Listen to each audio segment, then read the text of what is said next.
E agora o assunto é o impacto do clima na produção de feijão. Uma pesquisa desenvolvida pela Embrapa e pela Universidade de São Paulo mostra que, para atender a demanda do mercado, o Brasil precisa aumentar a produção de feijão em 44% até 2050. Só que a elevação das temperaturas vai ser um desafio e tanto. Para os produtores entenderem melhor tudo isso e os efeitos no mercado, a gente vai conversar agora com o presidente do Instituto Brasileiro de Feijão e Pulses, o Marcelo Líderes. Boa tarde, Marcelo. Bem-vindo.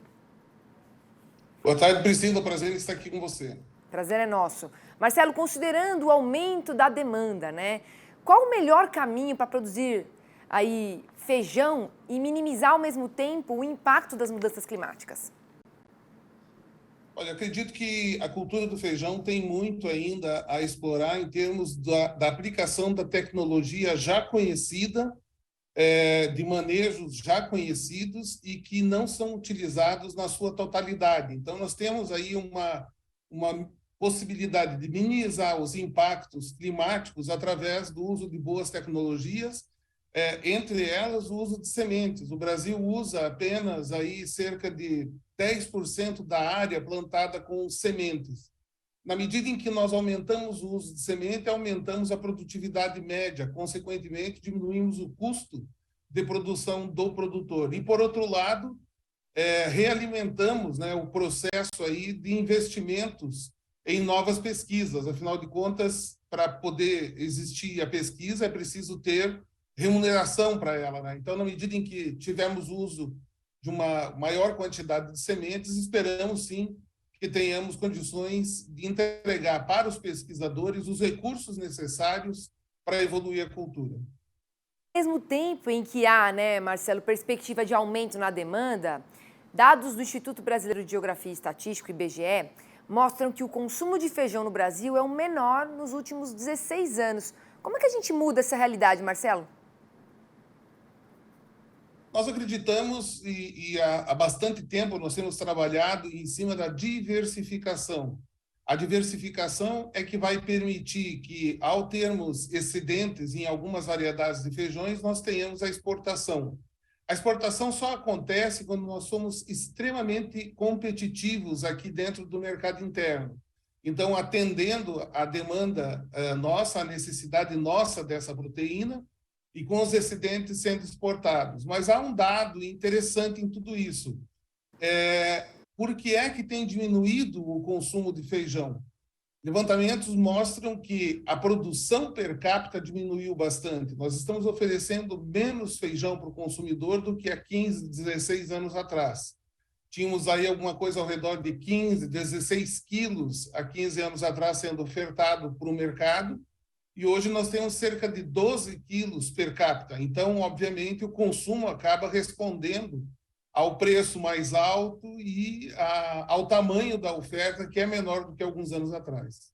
Agora, Marcelo, a pesquisa da Embrapa e da USP mostra que as regiões mais afetadas devem ser Centro-Oeste, os estados de Minas Gerais e Bahia. Quais os possíveis efeitos dessa redução de produtividade na oferta de feijão nessas áreas? Como nós atuamos nos últimos anos sem um estoque regulador, e muitas pessoas no nosso meio acreditam que a melhor situação é essa, de o governo não ter um estoque regulador e o mercado se abastecer ou se autorregular via preço, o estímulo que o próprio preço acaba trazendo. Então, dessa forma, a gente vive no dia a dia o efeito climático, porque ele é imediatamente transferido para os preços. Então, logo se percebe uma quebra num determinado polo de produção, isso é imediatamente transferido para os preços.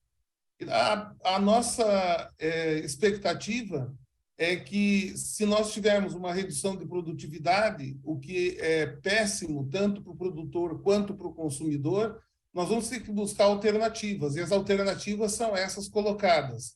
Uso de tecnologia, uso de sementes melhores, investimentos em desenvolvimento e adaptação das plantas a um novo, ou a mudanças climáticas que vêm ocorrendo.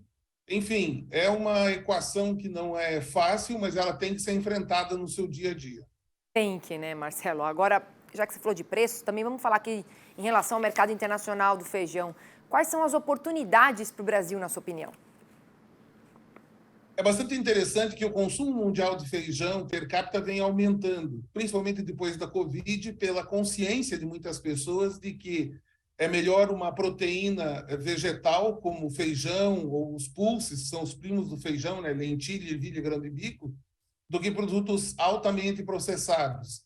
Também a base do plant-based, em muitos países, sairá daí, sairá das leguminosas secas, né? Que são essas que acabei de citar. Nesse cenário, há ainda os países que têm a previsão de aumentar a importação de feijão. E eu destacaria, nesse momento, a China. A China tem no seu plano plurianual, já previamente estudado, né, de que eles vão aumentar o consumo de feijões nos próximos anos e vão aumentar as importações de países como o Brasil. Então, são oportunidades que se abrem na medida em que nós investimos nesse mercado ou nesse setor, não só para o mercado interno, mas para o mercado internacional também, o que nos dá um horizonte muito positivo, né, em termos de retorno dos investimentos. Tá certo, Marcelo. Obrigada mais uma vez aqui pela sua participação. Uma ótima terça-feira para você e até uma próxima. É sempre um prazer. Uma boa tarde a todos. Obrigada.